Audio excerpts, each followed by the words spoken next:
Hey, this is Rick. Welcome back to my channel, Rick Loves Maria. Please like and subscribe down there and hit the button. I appreciate that. Um, I think I'm up to like a whopping, I don't know, 17 subscribers or something. Amazing like that. It's kind of funny. So one thing I wanted to mention is that not only with this immigration process, this K-1 um, visa, not only am I getting a fiance and potentially hopefully a new wife with Maria, but I'm also fortunate enough to have what's called a K2, and I get to have a daughter come too. Maria's daughter's name is Zoe, and I think right now she's 12. I think she'll be 13, I think, in October. And I'm extremely excited to have uh, a girl, a daughter, come and uh, stay, you know, to be a daddy. This is really exciting for me. I've always wanted to have a child, and I've never been able to. I don't know if it's just something wrong with me where I can't make children or what, but it doesn't matter because I get one. I sort of inherit one, hopefully soon. And, you know, for me, that's exciting because I've got a lot of great memories growing up as a kid, and activities and things that we've done, you know. And I've always wanted to have a child to do fun activities with, you know. Um, I dream of taking her to the baseball game and playing catch with her out here, you know, somewhere in the grass and throwing the baseball back and forth.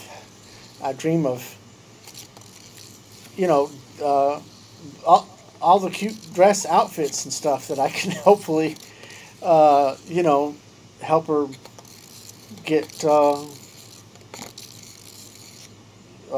get to wear and stuff like that. I mean, for me, it's a real exciting adventure to think about the the future with her. You know, simple stuff like going fishing, you know, or going up to the mountains to see the snow. They've never seen the snow ever, and you know, it's possible that I could take them up there and we could go skiing. You know, think about that. They've never seen snow, and yet maybe this winter, if they're here, they could possibly try out snow skiing. I mean, the thoughts are just amazing. Of course, when Maria gets here, you know, I have her a pink Beetle to drive, and you know, at some point in a couple of years, Zoe is going to be old enough to drive. And I know right now she's probably not too excited about driving a car, but she could be old enough to actually drive that car in a few years. So it's, you know, it's something to think about, and it's exciting for me to think about. Potentially in the future, I can see her graduate school, maybe college, maybe even walk her down the aisle someday if she's, you know, gets married.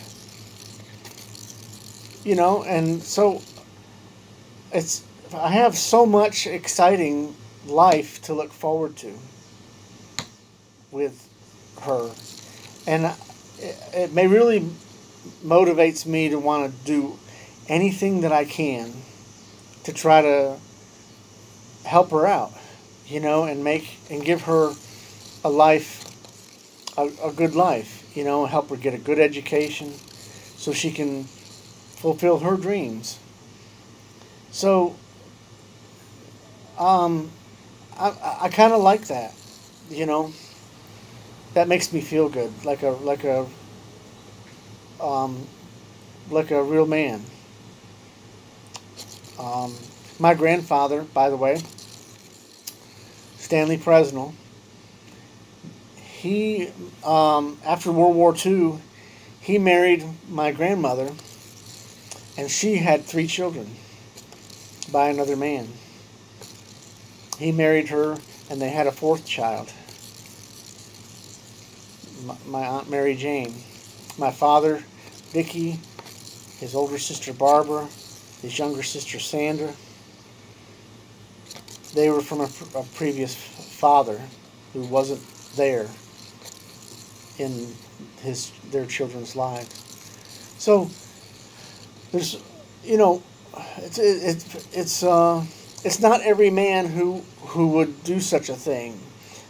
My grandfather never owned a car his entire life.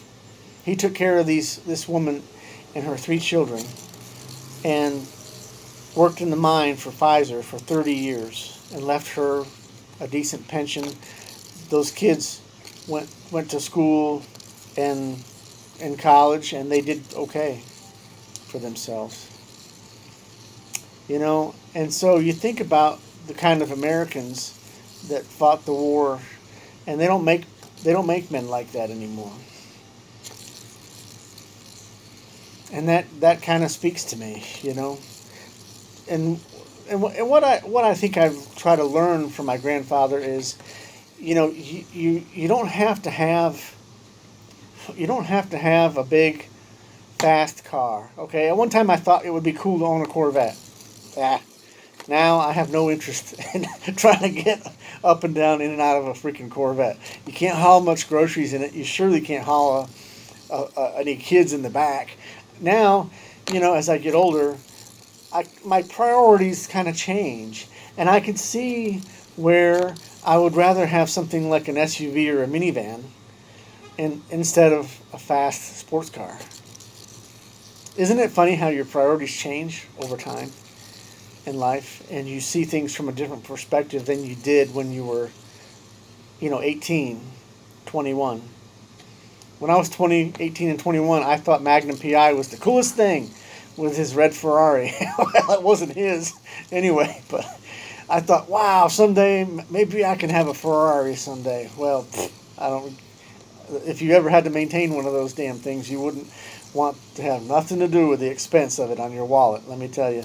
So I have no interest in having that. In fact, what I'd rather do is get a van in the Philippines, so when I retire, we can travel around with the kids and go see the sights.